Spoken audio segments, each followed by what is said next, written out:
హిందూ మహాసముద్రం పొడవునా ఏ ఏ దేశాలైతే ఉన్నాయో, ఆ దేశాలన్నీ ఒక తాటి మీదకొద్దాం.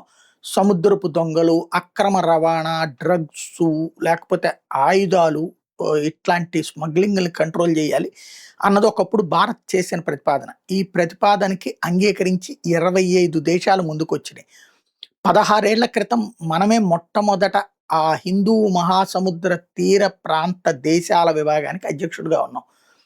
తర్వాత 2 సంవత్సరాలు మనం జేశాక మళ్ళీ నెక్స్ట్ ఆ మిగతా సభ్య దేశాలకు వస్తా వచ్చింది. ఇప్పుడు మళ్ళీ 16 ఏళ్ల తర్వాత మనకి నాయకత్వం అప్పగించబడింది. ఎస్పెషల్లీ ఇప్పుడు 25 దేశాలు కాస్త 9 పరిశీలక దేశాలు గూడా యాడ్ అయినాయి. అంటే ఇంకో 9 దేశాలు గూడా యాడ్ అయినాయి.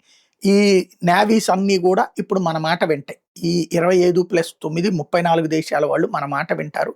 ఎక్కడైతే తప్పు జరుగుతుందంటే స్మగ్లర్స్ కావచ్చు, లేకపోతే అక్రమాలకు పాల్పడే వాళ్ళు కావచ్చు, అరాచకాలు చేసే వాళ్ళని కావచ్చు, ఇకపైన పట్టుకోవడానికి అట్లాగే ఈ సముద్రపు దొంగలు, ఈ స్మగ్లర్లు ఇట్లాంటి వాళ్ళే ఏమన్నా గనక ఇతర ఓడల్ని ఇబ్బంది పెడితే వాటిని రక్షించే బాధ్యత ఇప్పుడు మన మీద ఉంటుంది.